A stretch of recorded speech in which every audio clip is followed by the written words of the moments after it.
네, 우리 목장 리더 모임 나오신 여러분들 진심으로 우리 목장 리더 모임 나오신 분들 환영하고 축복합니다. 변함없이 우리 하나님께 찬양으로 영광 돌려드리면서 리더 모임 시작하도록 하겠습니다. 찬송가 121장과 123장 함께 찬양하시겠습니다.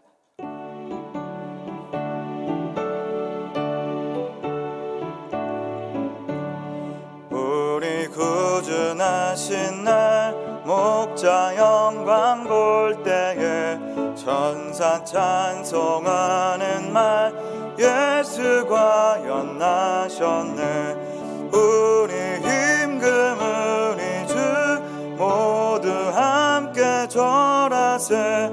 예수 그리스도 우리 주 베들레헴에 나셨네. 천사 노래 듣고서 베들레헴 가보니 나신 아기 누군가 예수가 연나셨네.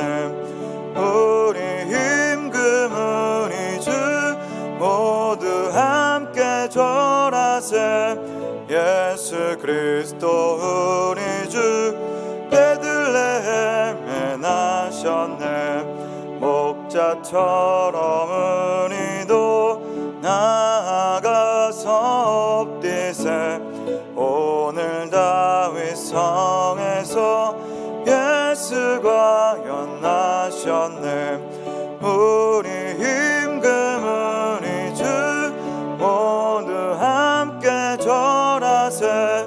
예수 그리스도 우리 주 베들레헴에 나셨네. 저 들밖에 한밤중에 양팀에 자던 목자는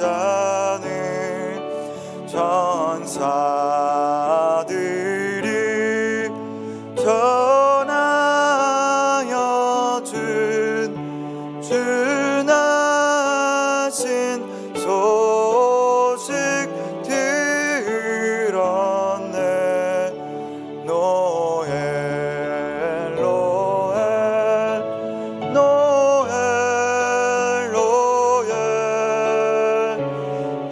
이스라엘 왕이 나셨네. 저 동방에 별 하나가 이상한 빛을 비추어 이 땅 위에 큰 영광이 나타날 징조 보였네.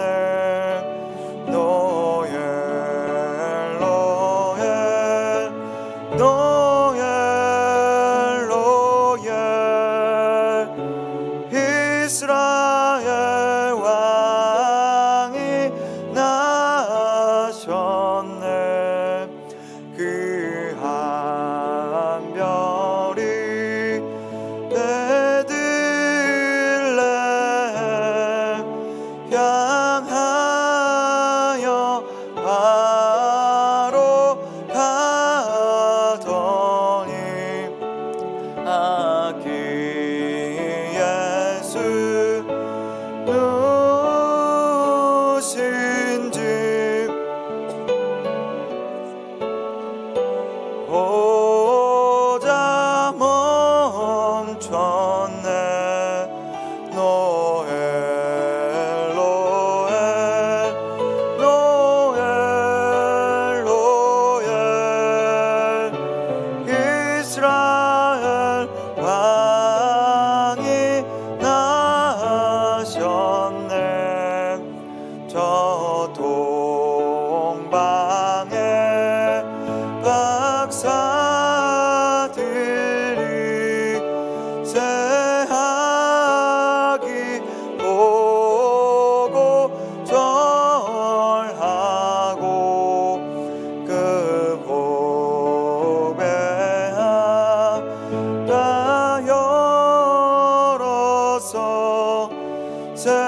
가지 예물 드렸네.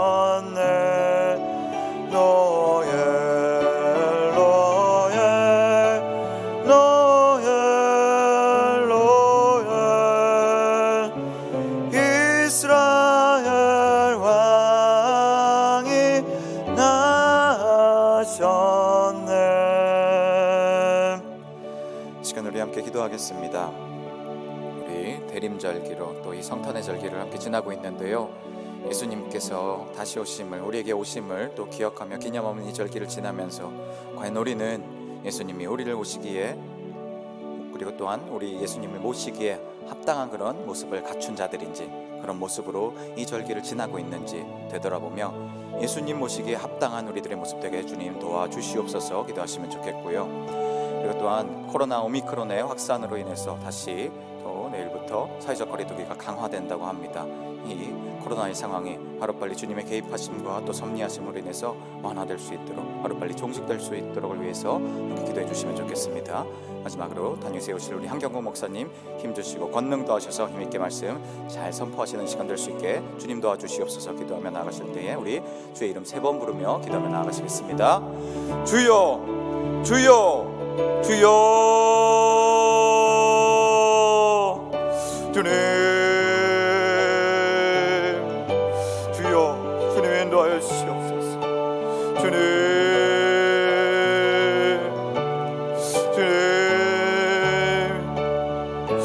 우리와 함께 하여 주시옵소서. 아버지 하나님, 우리가 어떻게 모습 가운데 주님 찾아와 주시옵소서. 개입하여 주시옵소서. 주님의 것을 하나만 나가는 우리 것을 되게 도와주시옵소서. 주님 아버지 하나님 인도하여 주시옵소서.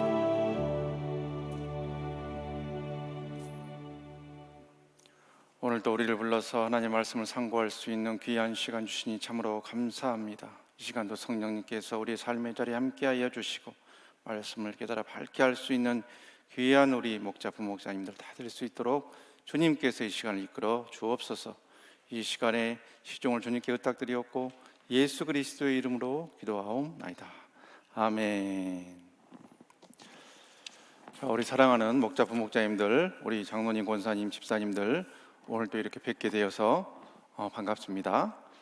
자, 이번 주일은 성탄 주일입니다. 그래서 그동안 우리가 살폈던 그런 사무엘 하서의 그 본문을 잠시 멈추고 이제 이사야서의 본문을 가지고 우리가 성탄의 의미를 되새기는 그러한 시간입니다. 그래서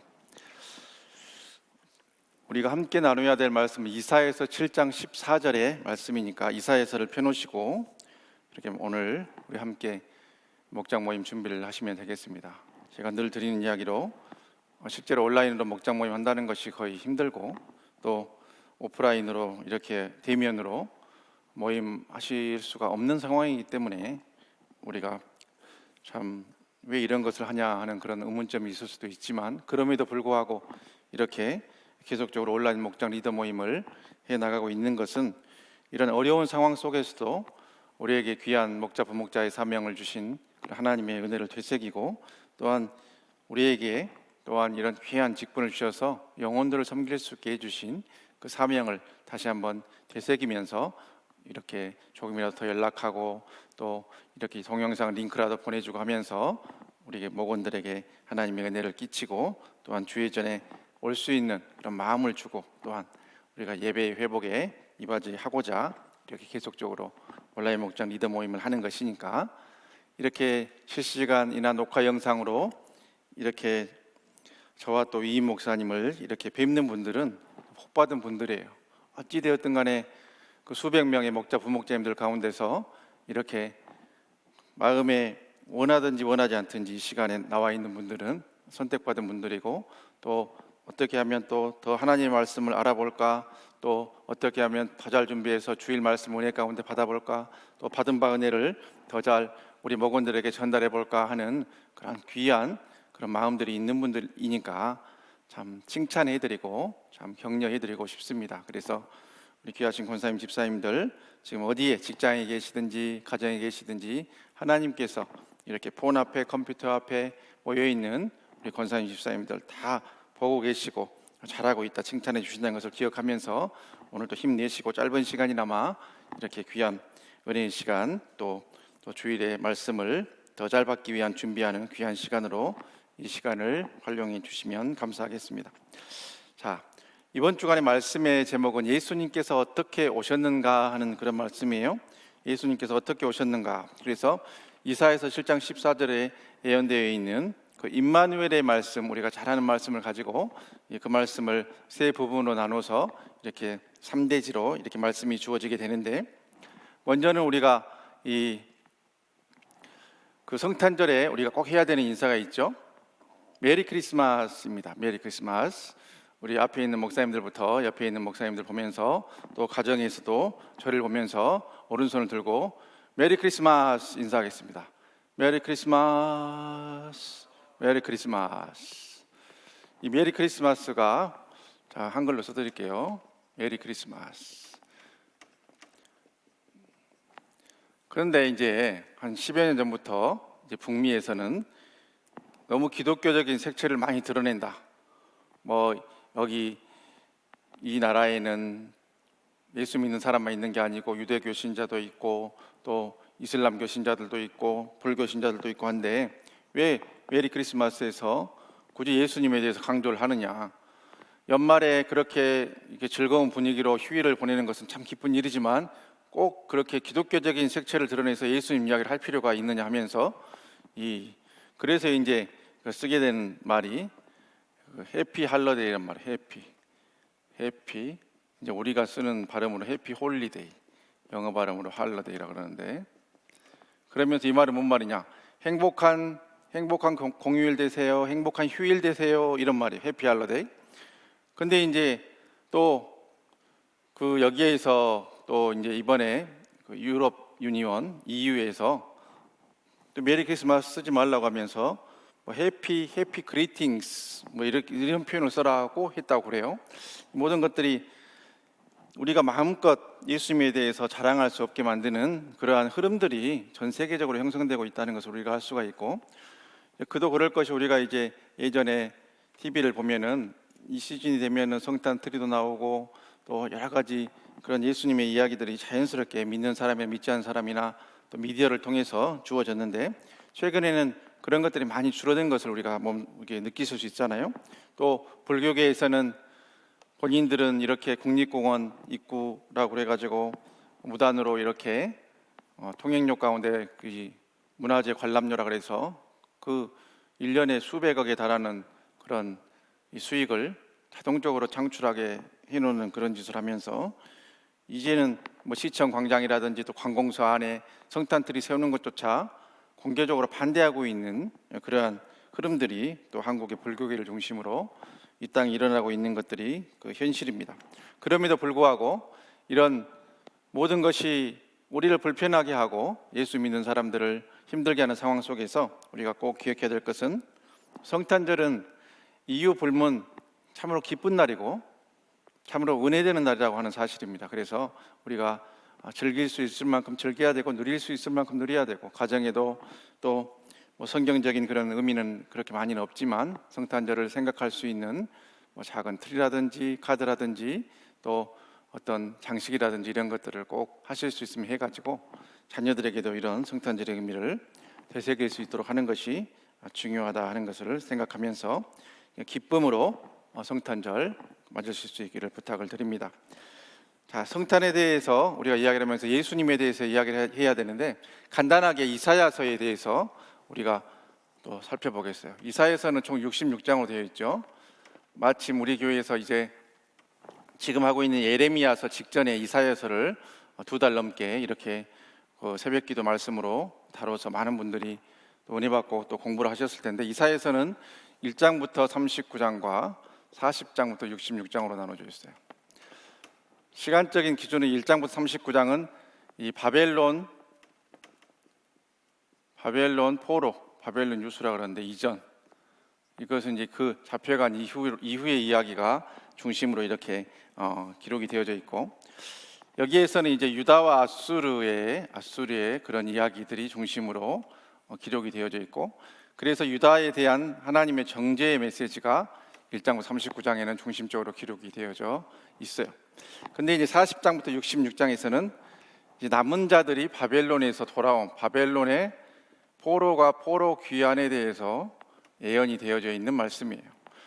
어떤 성서학자들은 1장부터 39장은 이사야가 실제로 체험했던 이야기고, 40장에서 66장의 이야기는 이사야가 체험은 못했으나 앞으로 되어질 일을 예언했다고 이렇게 풀이도 합니다.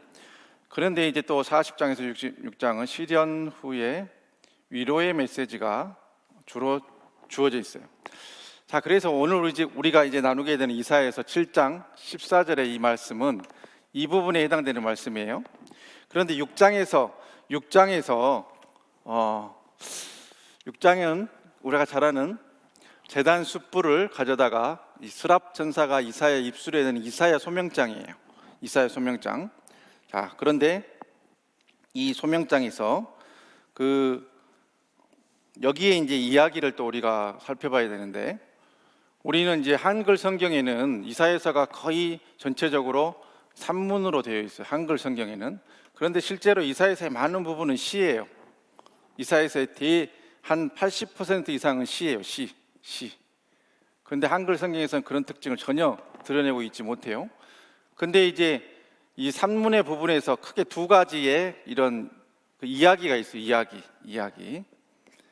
이야기는 스토리라고 하기도 하고 내러티브라고 하기도 해요. 내러티브. 근데 내러티브라고 하는데, 이 신학에서는 내러티브라는 표현을 더 좋아해요. 그래서 내러티브가 있는데 두 가지 내러티브가 있는데, 두 가지 이야기가 있는데, 크게 가장 긴 이야기는 36장에서 39장에 있는 히스기야의 이야기예요. 히스기야의 이야기. 여기 보면 히스기야가 살려달라고 면뵙기도 하고 뭐 그런 이야기들, 히스기야 이야기가 가장 긴 산문이고, 그 다음 긴 산문이 오늘 우리가 다루는 본문이 들어가 있는 7장의 이야기가 속해 있는 6장부터 9장의 이사야와 아하스 왕의 이야기예요. 이사야의 회고라고 불리는 장면, 이사야의 회고. 이 장면이 이제 두 번째로 긴 이야기예요. 내러티브인데, 자, 그런데 이제 이사야의 회고 부분에서 우리가 또 알아야 될 것이 있어요. 이사야의 회고 부분에서 계속적으로 나오는 것은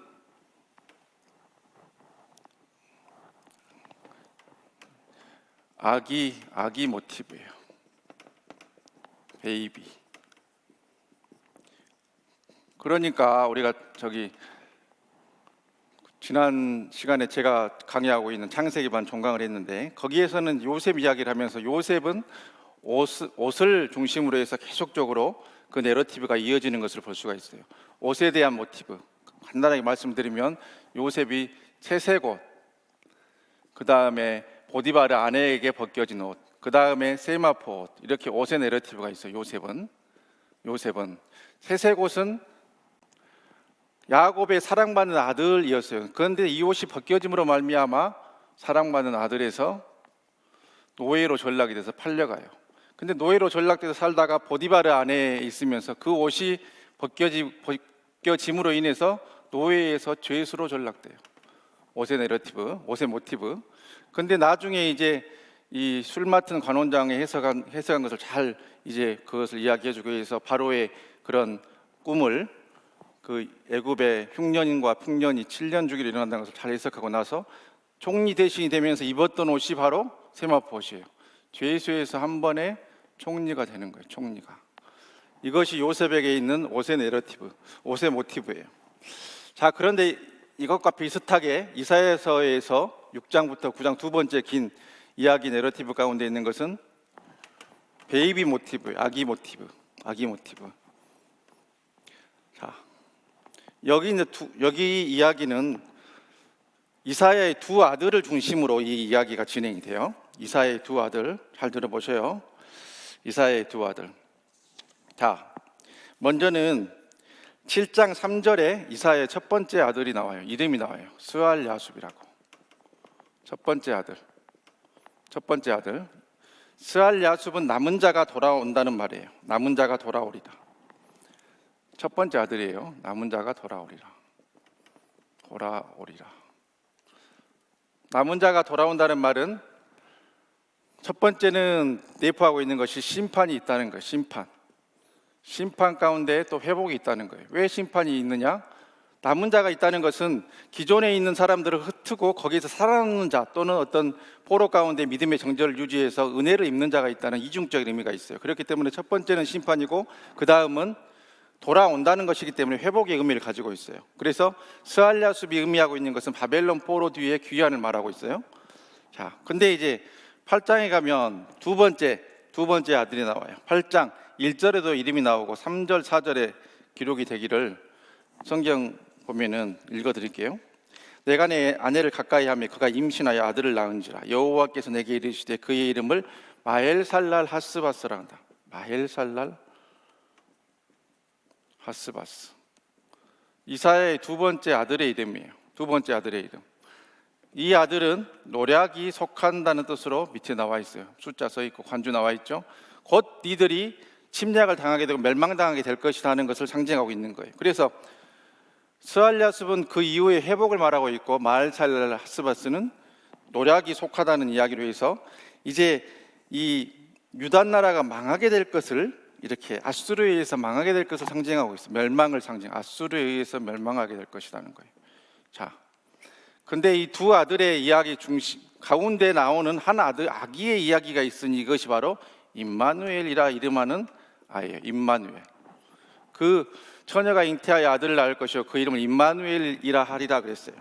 자, 그러면은 여기는 아들들의 이야기, 베이비 모티브가 계속 이어지는 가운데 튀어나온 마치 샌드위치의 어떤 패티 같은, 그런 햄버거의 패티 같은 그 역할을 하는 임마누엘 아기가 누구냐는 이야기가 이번 주 말씀의 핵심적인 이야기예요. 자, 여기서 이제 나중에 문제풀이 할 때 또 거기 말씀 드릴 수도 있겠지만, 처음에 말씀을 드릴 테니까 이건 3번 문제와 연결이 되는데, 또 2번, 3번 문제 연결이 되는데, 자, 임마누엘이란 말이 성경에 몇 번이 나오느냐 하면은, 임마누엘이란 말은 3번 나와요. 3번. 임마누엘이란 말은 3번 나오는데, 이사야서 7장 14절에 나오고, 8장 8절에 나오고, 마태복음 1장 23절에 나와요. 23절. 이 7장 14절과 1장 23절은 연결이 돼 있고, 8장 8절은 조금 다른 식으로 이제 끼어져 있는데, 일단은 이제 성경에 3번이 나오는데, 우리는 이제 임마누엘 하면 그냥 이 풀이를 이해를 하고 이게 맞아요. 자, 마태복음 1장 23절 굉장히 중요한 말씀이니까 한번 찾아보겠어요. 오늘의 말씀을 이해하시는데, 마태복음 1장 23절. 자, 찾아보셔요. 신약성경 1쪽에 일면에 있는 마태복음 1장 23절 합독하겠습니다. 보라, 처녀가 잉태하여 아들을 낳을 것이요 그의 이름은 임마누엘이라 하리라 하셨으니 이를 번역한즉 하나님이 우리와 함께 계시다 함이라. 이사야서의 말씀을 그대로 마태가 가져다가 임마누엘을 예수님의 그런 잉태 사건과 연결을 시켰어요. 그러면은 궁극적인 해석은 마태의 풀이로 우리가 이해를 해놓고, 이것은 팩트로 이해를 해놓고, 그런데 이제 거의 우리가 뭐 설교나 성경 공부에서 이제 발견하지 못하는 어떤 다른 깊이 있는 이야기를 해드릴게요. 이것을 이렇게 그냥 보기에 약간의 그 학자들 사이에서 약간 다른 해석들이 나오게 되는 그런 실마리가 있는데, 그것이 뭐냐면은 이사야서 7장에 15절부터 17절에 있는 이야기 때문에 그래요. 이사야서 펴보셔요. 이사야서 7장 15절에서 17절의 말씀. 여기 나오는 이야기는, 자, 14절에는 예수님의 이야기고, 근데 15절에서 17절에 이 아이에 대해서 풀이를 하면서 이 예수님으로 그냥 풀기에는 조금 안 맞는 이야기들이 나온다는 거예요. 근데 결론적으로는 이제 마태가 이렇게 풀었기 때문에 예수님의 이야기인데, 그러면 이 중간에 그 당대의 임마누엘이란 말씀이 주어졌을 때, 제가 늘 하는 이야기, 수천 년 전에 주어진, 예를 들면 구약 시대의 하나님 말씀이나 신약 시대 하나님 말씀을 첫 번째 푸는데 성경의 본문, 그리고 그 말씀이 주어진 상황이 있어요. 상황. 성경의 본문은 텍스트라 그래요. 상황은 컨텍스트라고 그래요. 텍스트와 컨텍스트. 컨텍스트인데 수천 년에 주어진 이 텍스트, 본문을 수천 년의 시간을 건너뛰어서 내 상황 속으로 그냥 끌고 올 수도 있지만 이 단계 전에 우리가 꼭 해야 될 것은 이 말씀이 처음 주어졌던 그 당대의 상황을 배경을 알고 그 상황을 알고 그것을 먼저 풀었을 때 보다 정확하게 당대의 상황, 보다 정확하게 말씀의 의미를 볼 수 있더라는 거예요. 근데 많은 설교자들이 많은 또 우리 이렇게 말씀을 받는 경우에 그냥 말씀을 내 상황에만 무조건 가져와서 당대의 상황이나 공부 같은 거 전혀 하지 않고 풀다 보니까 어떤 문제가 생기느냐? 자의적인 해석이 나와요. 자의적 해석. 자의적 해석이란 말은 쉽게 말해서 자기 마음대로, 자기 느낀 대로, 자기 마음에 깨닫는 대로 해석을 하는 경우가 있다는 거예요. 이런 경우에 이게 이제 예를 들면 뭐 큐티나 뭐 렉시오 디비나나 뭐 거룩한 뭐 독서나 뭐 이렇게 하는 그런 것들로 이제 풀 수도 있지만 이런 것들 떠나서 이제 이 자의적 해석을 하다 보면은 실수하는 경우들도 있더라는 거예요. 이게 뭐 나쁘다는 건 아니에요. 근데 중요한 것은 우리가 하나님이 주신 말씀을 보다 잘 깨닫기 위해서는 먼저는 그 본문이 주어진 첫 번째 상황에 대해서 알아야 된다는 거예요. 그렇기 때문에 우리 본사님이나 장로님들이나 또 집사님들 중에서 또 목사님들께 어떤 성경을 봐야 됩니까? 어떤 주석서를 또 한 질 정도 집에 있으면 좋습니까? 이렇게 물어보는 분들도 있고 그건 굉장히 좋은 그러한 이 신앙의 자세라고 볼 수가 있어요. 근데 그 과정에서 알아야 될 것은 성경 한 권, 주석 한 권, 뭐 스터디 바이블 한 권, 그 해석이 100%는 아니라는 것을 꼭 아셔야 돼요. 왜냐하면 우리 목사님들이 다 10종, 20종 이상의 주석들을 다 가지고 있지만 성경마다 주석마다 해석이 조금씩 다 다르다는 거예요. 자신들의 신학적 입장에 따라서.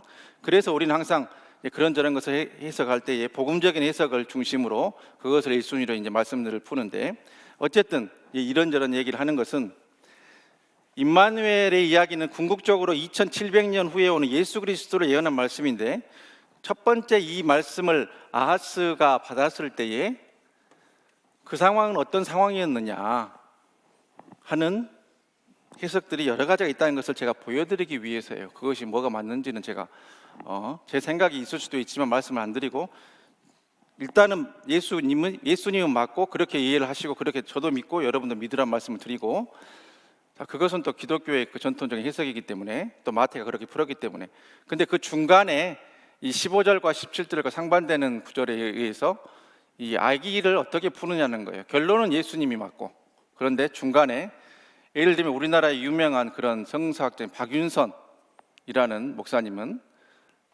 14절의 아이와 15절의 17절의 아이는 다른 아이다고 이렇게 풀면서 14절만 예수님으로 연결했어요.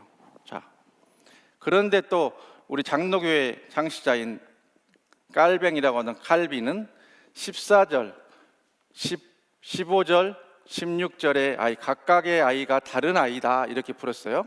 자, 이것은 보수에서 가장 하나님 다음으로 생각하는 칼빈의 해석이에요. 제 이야기가 아니에요. 자, 그런데 또 다른 학자 가운데 스테인만이라는 학자가 스테인만. 이 사람은 뭐라고 해석을 했느냐? 이 아이는 히스기야라고 해석을 했어요. 히스기야. 1차적으로 히스기야고 나중에 예수님이라는 거예요. 예수님. 뭔지 아시겠어요? 자, 그 다음에 또 다른 해석이 있을 수 있어요.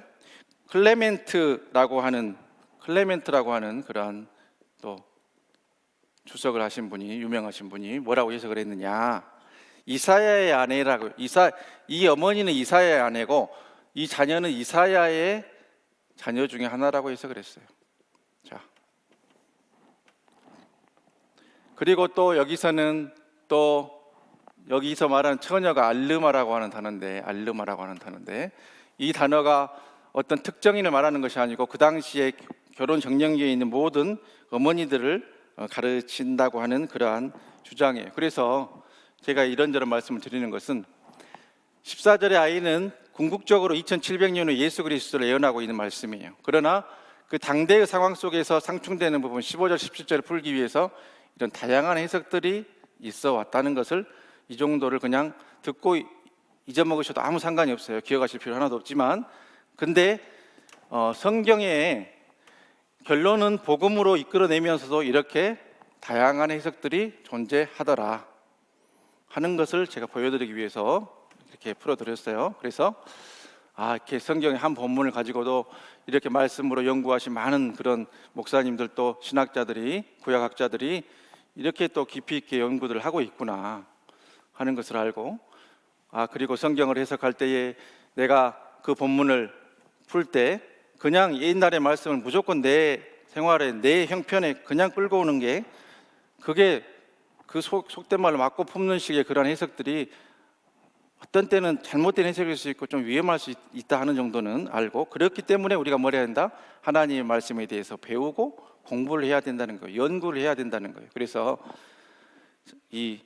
연구한다고 해서 막 이렇게 이상한 유튜브 들어가서 또 사입이나 이단에 빠지지 마시고, 우리 목사님들이 하는 그런 성경 공부, 이번 학기에도 보니까 한 300여 분 가까이 성경 공부를 수강을 하셨는데, 항상 그 숫자 그 정도만 밖에 공부를 안 하셔요. 안타까움이 있어요. 그래서 다음 학기에는 500명, 1000명 이렇게 등록해서 하나님의 말씀을 이렇게 배우면 이렇게 재미가 있고 그동안 깨닫지 못했던 것을 알게 되는구나 하는 것을 알면서 이렇게 도전받고 이렇게 공부하실 수 있는 그런 동료들을 우리 목자, 부목자님들, 권사님들이 많이 해주시기를 부탁을 드립니다. 자, 이것을 이제 전제로 알고 14절 상반절을 우리 다 같이 읽고 오늘 말씀을, 이 목장 나눔의 자료를 우리가 풀어보도록 할게요. 14절 상반절을 다 같이 합독합니다. 이사야서 7장 14절 시작. 그러므로 주께서 친히 징조를 너희에게 주실 것이라. 자, 여기에서 이제 우리가 목장 나눔의 1번의 그런 문제는 뭐냐면, 예수님의 탄생의 징조를 믿지 못하는 이유가 무엇이며 어떻게 극복해야 되는지 함께 나누어 봅시다. 예수님의 탄생의 징조를 우리가 믿지를 못하고 있고 이것을 어떻게 극복해야 되는 것을 함께 나누어 보자는 말씀이에요. 왜 우리가 하나님께서 우리에게 주신 예수님의 탄생의 징조를 믿지 못할까요? 성경을 깊이 있게 받아들이지 않았기 때문이에요. 자, 성경의 말씀을 깊이 있게 받아들이지 않았기 때문에 믿지 못한다는 거예요. 그래서 이 성경 말씀이 바로 예수님에 대해서 말하고 있다는 것을 우리가 이 유형론적인 해석을 통해서 특별히 특세 때 많이 이렇게 우리가 공부를 하고 있는데, 요한복음 5장 46절에 예수님께서 하신 말씀이에요. 모세를 믿었더라면 또 나를 믿었으리니 이는 그가 내게 대해서 기록하였습니다. 이렇게 말하고 있어요. 그래서 이 성경의 많은 부분들이 또 나에 대해서 증거하고 있는 것이라 예수님께서 말하고 있는 부분도 있고, 이렇게 신약에나 구약에 있는 모든 말씀들, 구약은 오실 예수님에 대해서 말하고 있고 신약은 오신 예수님과 다시 오실 예수님에 대해서 말하고 있다고 하는 그 한 흐름을 우리가 보면서, 이 성경의 구약의 예언들도, 즉 이사야에서 7장 14절 말씀도 궁극적으로 2700년 후에 이 땅에 오실 메시아 예수님에 대해서 예언하고 있다는 것을 우리가 믿어야 되는데, 성경을 말씀을 잘 몰라서 우리가 그러지 못하고 있다고 하는 것이에요. 또 탄생의 징조를 우리가 믿지 못하고 있는 그 이유가 또 있다면 또 어떤 이유가 있을까요?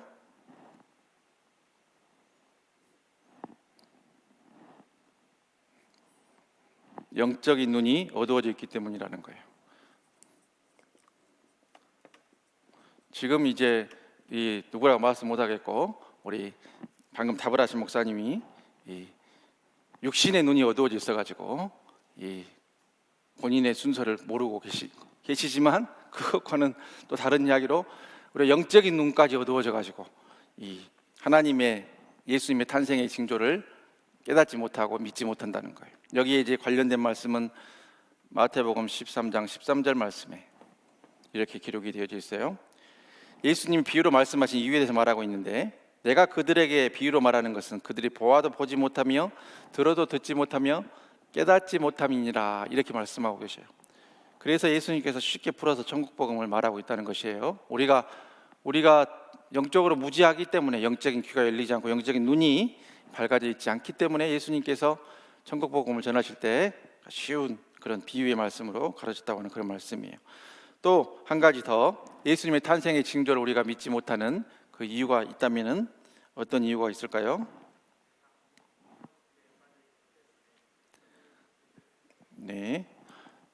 세상에 여러 가지 그런 우상들, 예수님보다 하나님보다 내가 더 좋아하고 생각하고 그런 것들 속에 우리가 빠져 있어서 영적인 것, 하나님의 세계, 예수님의 탄생까지 나아가지 못하고 있다는 거죠.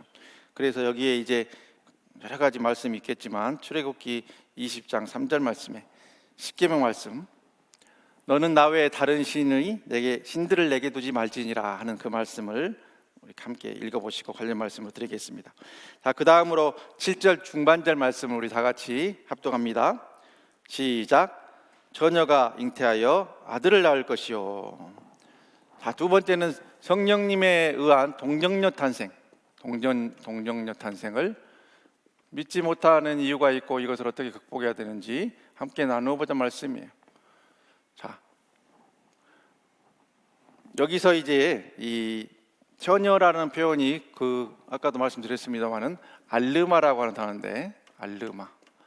이 단어는 성경 여러 군데 쓰였어요. 창세기 24장 43절에 미혼의 젊은 여인 리브가를 호칭할 때도 쓰였고, 출애굽기 2장 8절에 모세의 누이 미리암을 말할 때도 쓰였어요. 그리고 시편 68편 25절에 성전에 소고치는 처녀에 대해서도 쓰였어요. 그래서 알르마라고 하는 단어는 결혼 정년기에 있는 모든 여자들을 말하고 있어요. 그런데 이제 우리가 이것을 예수님에 대해서 풀이를 하면서는 꼭 기억해야 되는 것이 단순히 결혼 정년기에 있는 모든 여인들을 통치한 것이 아니라 남자를 알지 못하는 동정녀라고 하는 것을 꼭 기억을 해야 돼요. 그래서 이 예수님께서 이렇게 마리아의 몸을 통해서 이 요셉의 그런 이 결혼을 하지 않은 그 상태에 있는 그런 동정녀의 몸을 통해서 오신 것을 그렇게 우리가 이해를 하면서, 근데 이제 이것을 믿지 못한 사람들이 많다는 거예요. 그러면 왜 그것을 우리가 믿지 못하는가? 왜 우리가 어떤 사람들이 예수님의 동정녀 탄생에 대해서 믿지 못할까요? 네, 하나님의 말씀 그 자체에 처녀가 잉태할 아들을 낳을 것이요 할 때에 일반적인 처녀가 아니고 나중에 예수님은 동정녀의 몸을 통해서 오신다고 하는 그런 말씀을 주셨는데, 그 말씀을 이 하나님의 말씀으로 믿지 못하기 때문이라 하는 그런 이야기예요. 그래서 여기에 이제 관련된 말씀은 창세기 3장 15절에 원복음이라고 하는, 원시복음 또는 원복음이라고 하는 말씀을 드릴게요. 여기 보면 이제 여자의 후손, 뱀을 하나님께서 저주를 하면서 여자의 후손과 너의 후손이 이제 원수가 되게 한다. 그래서 여자의 후손이 내 후손의 그런 머리를 상하게 할 것이고 너는 그의 발꿈치를 상하게 할 것이라면서 이 사탄 마귀가 예수님을 십자가에 결론적으로 못 박으나 나중에 예수님께서 사흘 만에 부활하실 것을 이렇게 예언하고 있는 원복음의 말씀이 여기에 있어요. 이미 그 에덴 동산 그때부터, 창세 이전부터 하나님께서 우리를 위한 구원의 역사를 그 섭리하고 예정하고 계셨는데, 이 이사야 이전에 이미 창세기에 이 여자의 후손으로서 예수 그리스도가 이 땅에 오실 것을, 또 마귀에 의해서 이렇게 죽임 당하게 될 것을 이렇게 말씀하셨어요. 그러나 또 부활하시게 될 것을 예언하고 계신 말씀이죠. 그래서 이렇게 예언의 말씀들이 많이 주어져 있는데 그것을 믿지 못하기 때문에, 하나님의 말씀을 믿지 못하기 때문에 당연히 하나님의 말씀 가운데 그런 핵심적인 부분인 동정녀 탄생도 믿지 못하게 된다는 그러한 풀이가 되겠어요. 그 다음으로 또 우리가 성령님에 의한 동정녀 탄생을 믿지 못하는 이유가 있다면은 어떤 이유일까요? 예수님이 이 땅에 오신 자체를 믿지 못하고 또 대속 제물로 오셨다는 사실을, 대속 제물로 이 땅에 성육신하신 예수님을 믿지 못해요. 여기서 이제 우리가 예수님이 이 땅에 오신 것을 성육신이라고, 성육신, 영어로 인카네이션이라고 그래요. 인카네이션이라고 하는데, 인카네이션, 이것을 우리가 한번 이해를 해보면 엄청난 사건이에요. 엄청난 사건. 왜냐하면 예수님은 삼위일체 하나님이에요. 성부, 성자, 성령. 물론 이렇게 표시하는 자체가 꼭 맞는 건 아니에요. 근데 우리 이해를 돕기 위해서 성부, 성자, 성령 한 분이신 하나님이, 하나님은 한 분이신데도 세 분이셔요. 이것을 설명해봐라. 설명을 할 수가 없어요. 왜? 삼위일체는 신비이기 때문이에요. 삼위일체는 신비.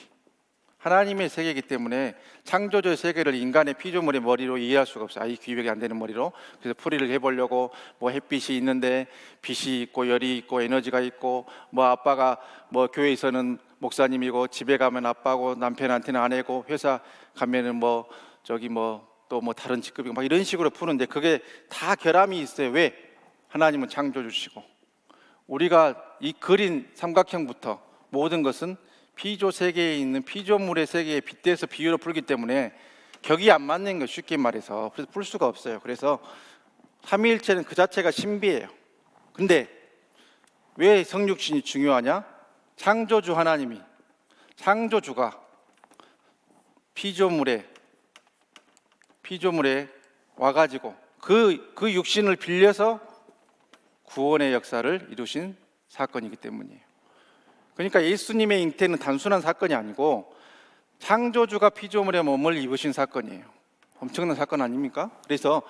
그래서 성탄절이 중요한 거고 성육신하신 예수 그리스도에서 우리가 이 성탄절을 맞이해서나마 기념하고 생각하는 것이 엄청난 영적인 그런 복이라고 하는 것을 우리 목자 부목자님들이 꼭 아셔야 돼요. 그런데 우리가 그것들을 알지 못하는데 예수님에 대해서 그렇게 믿지 못하고 대속제물을 오셨다는 것을 알지도 못하는데 뭐 동정녀 탄생을 믿을 수가 있겠어요? 당연히 못 믿죠. 그래서 여기에도 관련된 말씀은 히브리서 11장 6절의 말씀이에요. 믿음이 없이는 하나님을 기쁘시게 못하나니 하나님께 나아가는 자는 반드시 그가 계신 것과 또한 그가 자기를 찾는 자들에게 상 주시는 이심을 믿어야 할지니라.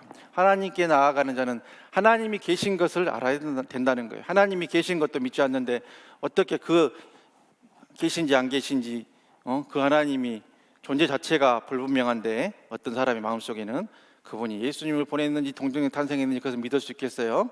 그래서 그러한 관점에서 히브리서 11장 6절을 관련 성구로 드립니다. 그 다음 또 우리가 성령님에 의한 동정녀 탄생을 믿지 못하는 이유가 있다면은 그 이유가 뭐가 있을까요? 하나님의 전능하심을 믿지 못하기 때문이에요. 전능하신 하나님을 믿지 못하기 때문에 어떻게 남자를 알지 못하는 동정녀의 몸으로 어떻게 사람이 잉태를 할 수가 있느냐? 말도 안 되는 소리다. 저것은 신화다. 저것은 거짓말이다. 저것은 뭐 이렇게 지어낸 이야기다. 이런 이야기들 할 수 있다는 거예요. 그러나 여기에 관련된 말씀은 누가복음 18장 27절의 말씀. 이르시되 무릇 사람이 할 수 없는 것을 하나님은 하실 수 있느니라. 하나님은 하실 수 있다는 말이에요. 우리 이 말씀이 또한 우리 이 말씀을 받고 계시는 이 방송을 보고 계시는 우리 귀하신 권사님 집사님들 또 우연히 또 우리 치유하는 교회 홈페이지에 들어오신 우리 귀하신 여러 이 땅의 성도님들에게도 큰 위로가 되실 수 있길 바랍니다. 사람이 할 수 없는 것을 하나님은 하실 수 있느니라. 나의 환경과 상황과 내 이성과 과학과 경험으로서는 안 되는 상황이고 꼬여있는 상황이고 문제의 상황이지만 하나님이 하실 수 있기 때문에 그 하나님께 붙어있는 우리도 그 은혜와 복을 누릴 수 있고 우리 삶 가운데도 풀어주시는 그 역사가 그 은혜가 있다고 하는 것을 꼭 믿고 그 복받아 누리는 귀한 분들 되시기를 주님의 이름으로 축복합니다. 이제 우리 마지막으로 14절 하반부를 합독합니다. 시작. 그의 이름을 임마누엘이라 하리라. 아멘. 여기서는 이제 예수님께 하나님이 주신 그 이름을 임마누엘이라는 이름을 주셨는데 이 이름 자체에 대해서도 이게 임마누엘이 예수님인지 이름을 주셨는지 믿지 못하는 경우들이 있다는 거예요. 그 이유가 다 사실은 이게 믿음이 없는 것에 대한 믿지 못하는 이야기가 똑같이 이 제목만 바꿔서 사실 나오고 있어요. 똑같은 이야기예요. 근데 이제 또 좀 더 스페시픽하게 좀 더 세부적으로 들어가서 임마누엘임을 믿지 못하는 이유가 있다면 무엇이고 어떻게 극복을 해야 될까요?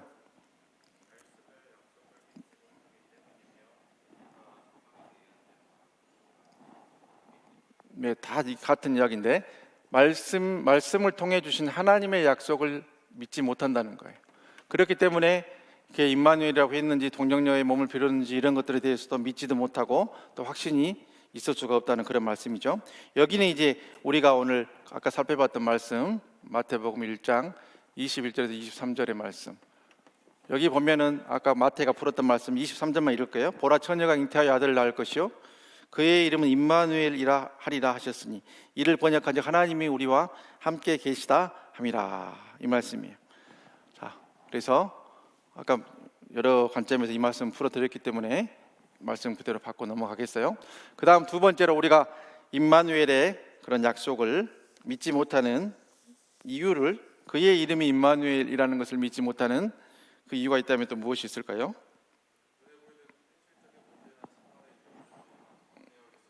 네, 우리 김성 목사님은 지금 거의 그 한 4주째 이런 가시적인 세계에 보이는 것 때문에 우리가 신앙에 어려움 당하는 부분들을 잘 집어내고 있어요.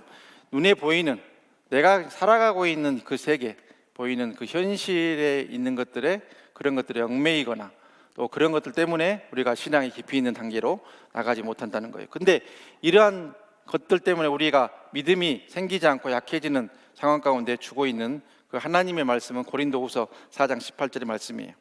우리가 주목하는 것은 보이는 것이 아니요 보이지 않는 것이니 보이는 것은 잠깐이요 보이지 않는 것은 영원합니다. 보이지 않는 것은 영원하다는 거예요. 영의 세계는 영원해요. 영의 세계는. 그래서 우리가 지금 우리가 육신의 눈으로는 나 혼자 있는 것 같지만은 어떤 분은 성령이 충만해서 그 주위에 천사가 가득한 분이 있을 것이고, 어떤 분은 또 이 성령의 그런 불이 잠깐 또 잠잠해가지고 그 주위에 악한 것들이, 마귀와 귀신들이 모여가지고 어떻게 하면 저 병을 줄까, 저주를 줄까, 되는 기도를 다 막아버릴까, 신앙에 낙심을 줘서 교회를 못 나가게 만들까, 이런 미혹과 유혹을 하려고 주위에 또 있는 분도 소수겠지만은 분명히 있을 수 있다는 거예요. 그러나 분명한 것은 적어도 이 방송을 듣고 인터넷으로 이렇게 영혼들을 더 잘 섬기기 위해서, 말씀에 대해 더 잘 알기 위해서, 또 주일 말씀을 더 잘 받기 위해서 이렇게 모여있는 분들은 99% 대다수의 분들이 성령님으로 충만한 분들인 것을 확신하시고 또 기쁨으로 이렇게 또 오늘 하루도 보내실 수 있기를 바랍니다. 이제 마지막으로 우리가 임마누엘의 그 이름을 주셨는데 그것을 믿지 못하는 그 이유가 무엇일까요? 보지 않고도 믿어야 되는데 의심하기 때문이에요.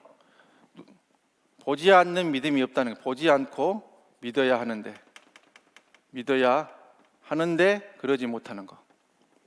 그래서 여기에 관련된 말씀 요한복음 20장 29절 말씀이에요. 요한복음 20장 29절에 예수님의 말씀, 예수께서 이르시되 너는 나를 본고로 믿느냐, 보지 못하고 믿는 자들은 복되도다 하시니라. 아멘. 그래서 이 귀한 말씀, 오늘 또 성탄 주일 앞두고 우리 위임 목사님 통해서 우리에게 주실 은혜의 말씀을 우리가 미리 이제 이 목장 공부의 관점에서 이제 약간의 배경 이야기도 하면서 주일 말씀 더 많은 은혜 받기 위해서 우리 개인적으로 준비도 했고, 또 이렇게 그 받았던 은혜와 또 이 주제들 가지고 목원들에게 이 다양한 방법으로 또 나눌 수 있도록 이렇게 우리 함께 공부를 했으니까 이 시간에 깨달은 거 있으면은 깨달음대로 실천해서 하나님의 큰 복과 은혜 받는 우리 귀하신 권사님, 집사님들 다 되시기를 주님의 이름으로 복비려 드립니다. 이제 우리 다 같이 결단송하고 함께 기도함으로 오늘 목장 리더 모임을 마치도록 하겠습니다. 이어서 우리 유태강 목사님 나오셔서 광고 또 해주시겠습니다.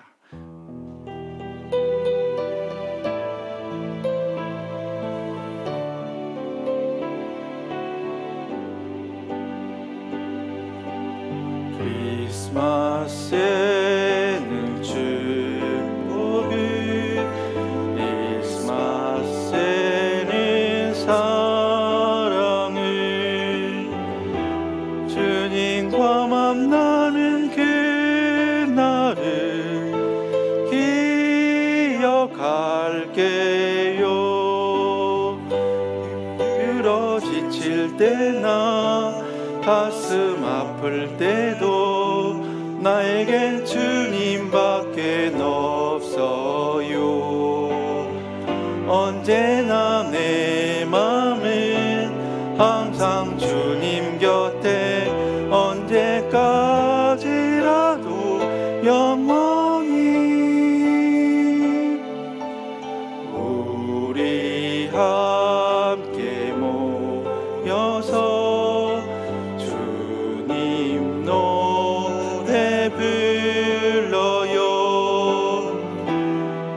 세상이 주님 향기로 가득하게요. 네, 여기까지만 할게요. 오늘 지금 자막이 우리가 방송실에 또 전달이 안 돼서 준비가 안 됐어요. 그러니까 또 우리 여기까지만 할게요. 오늘은 자, 이 시간 우리 다 같이 기도할 때에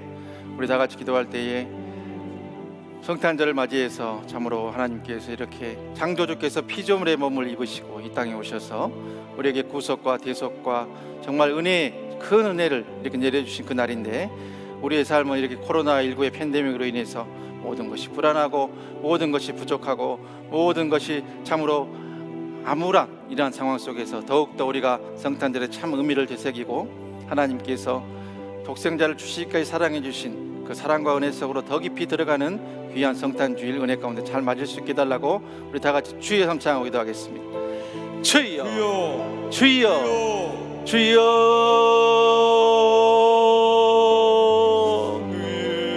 아버지 하나님 주여, 주여 아버지 역사하시오. 주여 아버지 도와주시오. 아버지 주여, 아버지 역사하시오. 주여 아버지 주여 스님을 역사하시오. 주여 아버지 스님을 역사하시오. 아버지 주여 아버지 역사하시오. 주여 아버지 스님을 역사하시오. 아버지 스님을 역사하시오. 주여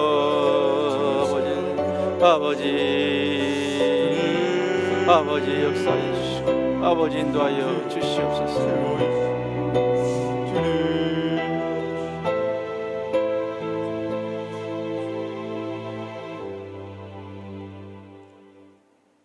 아하스 왕 때에 유다가 풍전등화의 상황에 있을 때에 하나님께서 임마누엘 아기에 대해서 알려주시고 2700년 뒤에 또한 그로부터 700년 뒤에 예수님께서 이 땅에 오시고 또한 2700년이 지난 지금 이 땅에도 오셔서 우리 삶 가운데도 임마누엘로 오셔서 주님의 놀라운 복과 은혜를 더하여 주시길 원합니다. 성탄절이 참으로 기쁘고 즐거워야 되는데 올해 성탄절도 여전히 우리 삶을 위협하고 있는 코로나19의 이러한 위협 속에서 우리 삶 가운데 마음껏 기뻐하고 즐거워하지 못하고 있는 이 상황을 주님께서 다 알고 계시지요. 우리 삶 가운데 참 기쁨의 주님이 가득 찰 수 있는 은혜의 성탄주일과 성탄절 맞이할 수 있도록 주께서 역사하여 주시고 인도하여 주옵소서. 또한 삶 가운데 놀라운 은혜로 풀어주시는 주님께서 늘 우리와 임마누엘의 주님으로 함께하여 주셔서 어려운 상황 속에서도 우리를 버티고 견디게 하시는 놀라운 주님의 은혜가 함께 방송에 참여하고 있고 여기를 시청하고 있는 우리 귀하신 권사님, 집사님들 개인과 가정과 하시고 있는 모든 일에 우리 교회와 이 땅에 충만히 임할 수 있도록 주님께서 역사하여 주옵소서. 늘 감사드리옵고 이 모든 말씀 우리 주 예수 그리스도의 이름으로 축복하며 기도하옵나이다. 아멘. 네, 우리 수고해 주신 우리 한경구 목사님, 우리 감사의 박수 드리겠습니다. 자, 광고 드리겠습니다. 이번 주에는 행사가 좀 많은데요. 이번 주일은 성탄주일로 함께 예배를 드립니다. 주일 예배는 성탄주일로 예배를 드리는데 3부 예배 때 세례와 입교 예식을 드립니다. 3부 예배 때 세례와 입교 예식을 드리니 참고하셔서 해당되시는 분들 함께 오시길 바랍니다. 그리고 오후 4시에 우리 글로리아 채플 여기 본당에서 은퇴 및 임지 예식을 드립니다. 그래서 3시까지 차량 이동을 좀 해주시고 또 3시까지 해당되시는 은퇴자, 임직자, 또 취임자, 추대자분들은 3시까지 여기 글로리아 채플로 와주시면 되겠습니다. 그리고 각 오시면은 이름표가 붙어 있는 지정된 좌석이 있습니다. 그래서 해당되는 본인된 지정된 좌석에 앉아주시면 되고요. 그리고 복장은 우리 남성분들은 곤색 계열에 가능하시면 곤색 계열의 정장을 입어주시고 우리 여성분들은 한복을 입어주시면 감사하겠습니다. 그리고 조금 일찍 오셔서 미리미리 혼잡하니까 개인 사진들을 좀 찍으시고 예식 후에는 많이 혼잡합니다. 그래서 거의 사진 찍기가 어려우니까요. 그렇게 참고해 주시면 되겠습니다. 뭐 여러 가지 광고들은 또 하시고 버스 정류소가 여기 앞에 신설이 돼서 지금 운영되고 있습니다. 교회 앞에 버스 신설된 정류소를 참고하셔서 많은 이용 바랍니다. 우리 다 같이 주님께서 가르쳐 주신 기도하심으로 우리 목장 리더 성경 공부를 마치도록 하겠습니다. 하늘에 계신 우리 아버지, 아버지의 이름을 거룩하게 하시며 아버지의 나라가 오게 하시며 아버지의 뜻이 하늘에서와 같이 땅에서도 이루어지게 하소서.